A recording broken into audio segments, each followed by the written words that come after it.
Hello all. So here in the US and around the world, things seem like they're ready to derail. Let's put it this way. The US now has a Supreme Court justice who is retiring.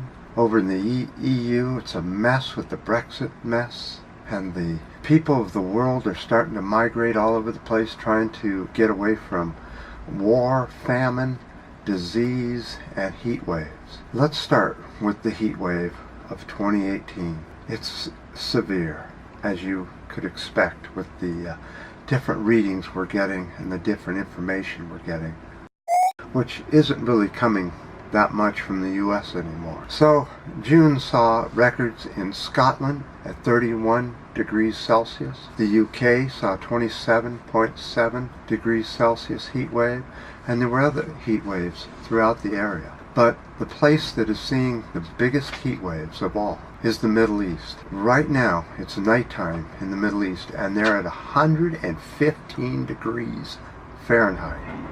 That's incredible. Iraq is seeing 113, 114. Saudi Arabia, Yemen, they're all seeing incredibly high temperatures at nighttime. At nighttime. I don't think a human could live outside in that kind of temperatures, with the temperature only going down to 115 at night. Think how hard you would sweat. But as we all know, this heat is being brought on by excessive CO2 in the atmosphere, methane, and other greenhouse gases being pumped into our atmosphere at an ever-increasing rate. Humans have no intention of reducing their CO2 or their methane rates whatsoever. But let's go over to the board, take a look at some records. So on the 27th of June 2018, we saw a CO2 reading of 409.84. Last year's 27th of 2017, they saw 408.09 parts per million.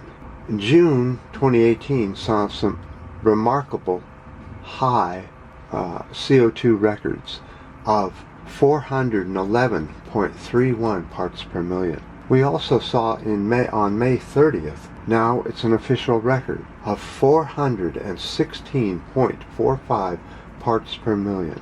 So how much CO2, excess CO2, can humans breathe before it's dangerous? Well, according to the workplace safety standards here in the US, you can regularly breathe 10,000 parts per million of CO2 without any health effects. So one other problem with excessive CO2 and methane and other greenhouse gases in the air is that it causes climate disasters, such as the entire ecosystem of the planet is now changing. We're seeing drought. Pretty much half of the planet, if not more, is now in drought. Let's go over and take a look at some of these drought maps. So this is the U.S. drought map.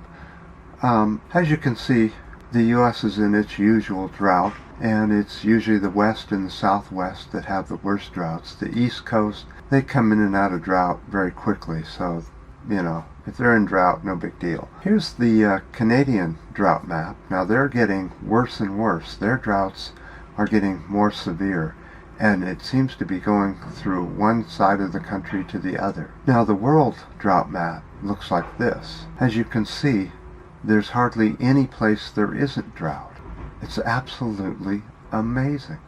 And yet our orange man in the U.S. White House says there's no such thing as climate change. How could that be? So I was wondering, when the orange man here in the U.S. tends to want to relax most of the environmental regulations and abolish a lot of the science into the environment, how does that play for overall climate science? So the U.S. is quickly turning back to coal and oil burning. Bigger SUVs, bigger homes, less regulations on methane and CO2 releases. So all this extra pollution has to have some kind of influence on all the data that's being collected on climate change. Is anybody paying attention and putting this data in the model to see what's going to happen in the future? Just thought I would ask. So there's a link down below to Paul Beckwith's latest video, and he's going to go ahead and do a series on methane leaks throughout the world and what it's going to do to the environment in the future. It's going to be good. It's very scientific and very in-depth. And he shows how you can you can follow along with him with his own websites that he tells you to go to. So very in-depth, very good stuff. Go ahead and click the link and see what else is going on.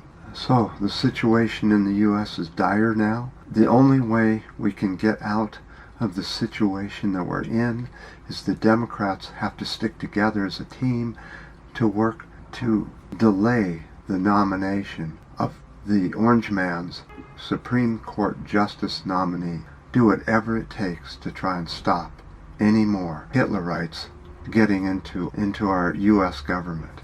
They're getting in quickly and fast. It's up to you guys to stop it. So, I certainly do appreciate the last comments on the last video, and the ups and the downs, and definitely the new subscribers. Even if YouTube isn't counting, it'll at least give you notification of my next video. So, without delay, I will see you next time.